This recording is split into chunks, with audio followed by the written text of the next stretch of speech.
Okay, so you're watching anime, and the main character is getting his beat. I'm talking about a cheese Danish being squished by a steel-toed boot. All hope is lost. He's on his last breath. And then he remembers the time that the barista at Starbucks smiled at him. And the blood starts pumping. He stamps his foot. He gets off the ground. And then his homies all come out of the woodwork all at the same time. How convenient. Dave from high school, Juan from work, and Alan, his favorite waiter from Applebee's. And with the help of his bestest buddies, they turn the opponent into a human skid mark. And that is the power of friendship, my friends. And it is boring as The power of friendship. It's the best. I love it. Whenever a main character starts talking about his friends, my eyelids get real heavy, and it feels like someone just gave me a glass of warm milk and read me a Betty Bye story. It's one of those things that seems really cool when you're 8, and then when you turn 15, it's the lamest thing ever, along with race car beds, footy pajamas, and brushing your teeth. It is by far the most broken power in anime, manga, movies, TV, whatever, while also being the equivalent of your dog making eye contact with you while he's taking a shit. Deku's breaking all his bones in a fight, and then he remembers, wait, some people like me! And then he suddenly gets like 80 times stronger. And meanwhile, I'm staring out the window wondering what the cat is looking at. I don't care, dude. And somehow this cliche sticks around. What I want to know is why? Why is friendship the go-to superpower for any plucky anime character with crazy hair? Why is it so OP? And how did we get here? How do these fictional characters have more friends than me? Why does it feel like I'm in a crib being rocked to sleep whenever I hear Luffy talking about his pirate friends? You know what I'm saying, man? I've never seen One Piece. Come join me, friend.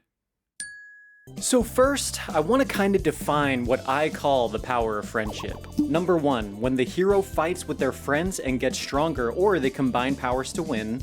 Letter 2, when the hero talks about their friends all the time and won't shut up about them.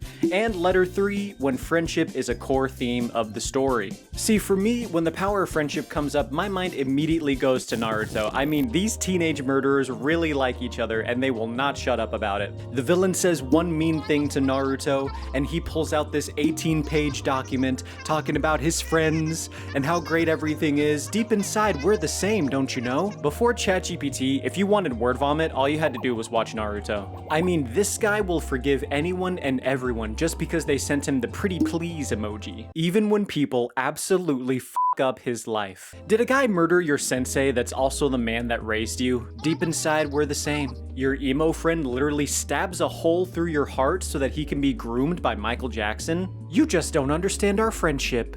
Did a guy make your hometown look like Chernobyl? That's fantastic. I mean, friendship literally drives the plot for the entire show. It's all friendship, always has been.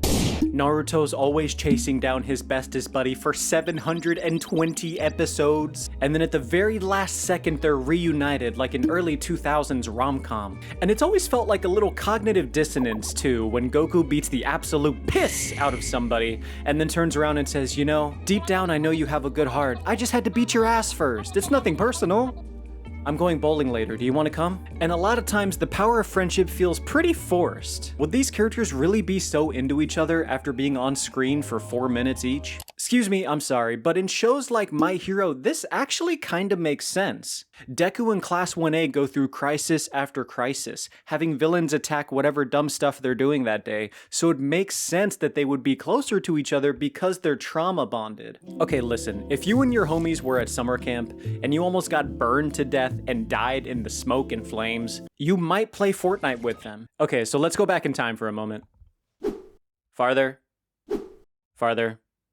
The year is 1984, and we are dragging balls across your face. From 13 seconds of research, I think Goku is the first real example of the power of friendship. Think about the Spirit Bomb, holding back that one guy so that Piccolo could laser him, even docking with Vegeta. He has his whole posse follow him around like he's David Dobrik. It's like all the power of the US military was poured into a single man who wanted to have his friends with him at all times for anything, including saving the planet or picking up his dry cleaning. See, but then in 19 1991, there's Sailor Moon, which had a huge impact on young girls and boys that didn't know they were gay yet. They're all best friends that rely on each other, and they all cry together, and they all support one another. I'm gonna be honest, I've only seen like 2 episodes of Sailor Moon, but my sister watched the whole thing when she was a kid, and she said, I quote, "It's pretty good." And then we get to the year 2000.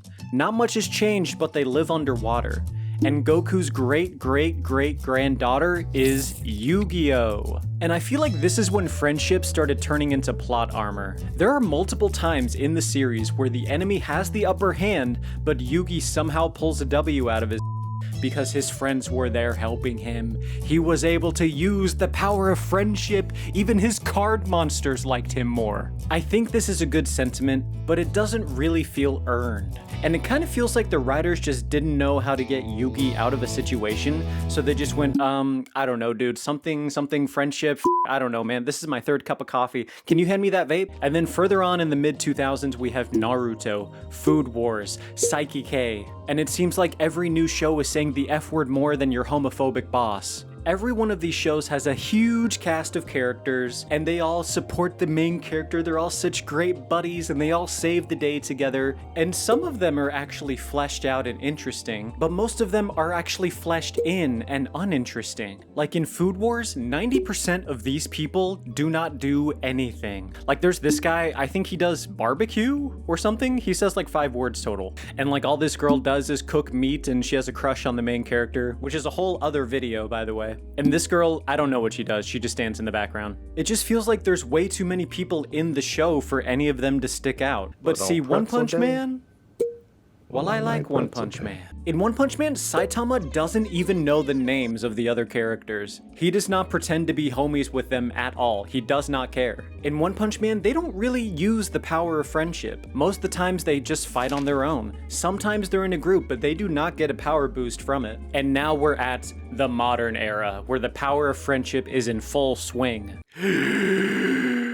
Boruto, My Hero Academia, My Hero Vigilantes, Dandadan, Jujutsu Kaisen, Sakamoto Days, and tons of other new shows that are coming out that are too bland for me to remember. But see, My Hero is the biggest modern example for me. Deku will literally throw a fight just to show his friend how much he loves him, or he'll go easy on someone because he thinks they're redeemable. He has a pure, noble heart. Who cares? And you know what? The power of friendship, deep down, I think it's a good thing.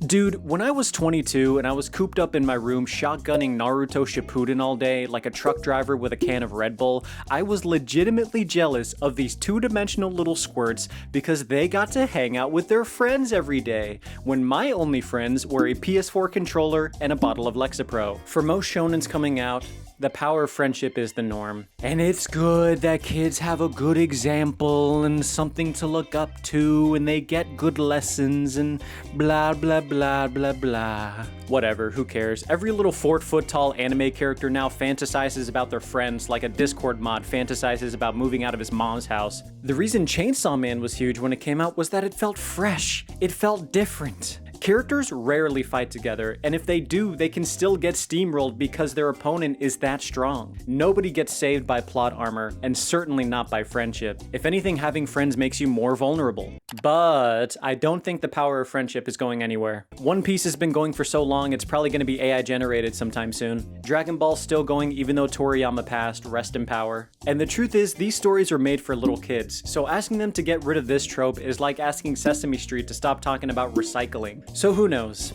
Maybe friendship isn't that bad. Maybe it's like toilet paper. You don't really have to use it, but you should definitely consider it. Otherwise, things might get stinky. But that's all I have for today. Thank you very much for watching. If you liked this video, you should watch this one about a hero that pretends to be good but is actually evil. That's juicy, you should check that out. And there's also more stuff on my Patreon. That's patreon.com/sriracha. I make a new post for every video that I post on here, and there's a ton of new stuff on there that you haven't seen. If you click right here, you'll see all the free stuff I got on there. Click it. Click it. Hey.